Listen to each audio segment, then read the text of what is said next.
these words.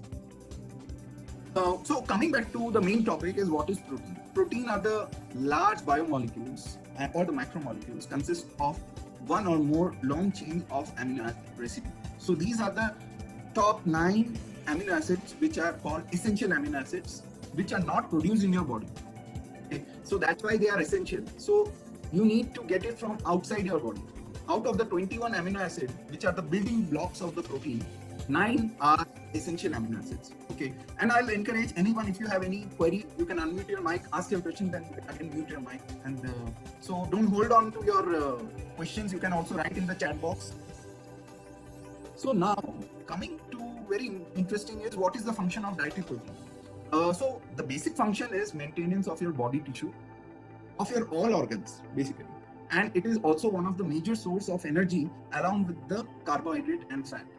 Plus, it plays a very important role in the hormone and enzyme synthesis in your body.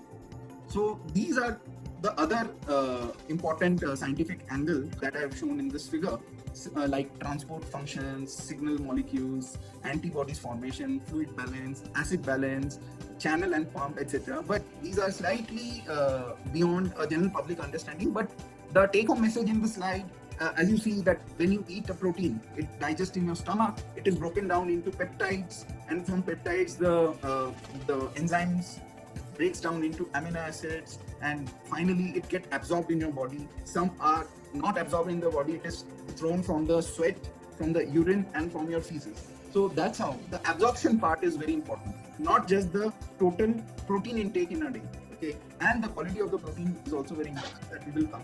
So the same thing, what I was in your stomach, you can see that once you take your protein, it's broken down to polypeptides, and then various enzymes comes into picture, and finally the small amino acids are rearranged in your body, and that's how you break down the protein, what you eat, then it is broken down to amino acids, then these amino acids again join and take part in various other biological, it takes part into biological activities, totally running. So one of the point what I was talking was any part of your body is talking to the other part of the body. So if you think that you have some problem in your head and your toe or your leg is not affected by what is happening on your head or forehead, it's not correct. Okay, everything is correlated to each other. Very important that we should think that are we healthy or are we unhealthy. If you have any at least one disease in your body, then you are not a healthy person.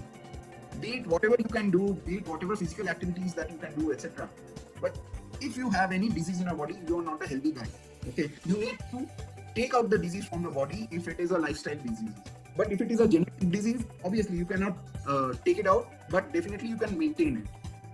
Okay, if you are able to maintain a genetic disease in your body, then it is fine. You can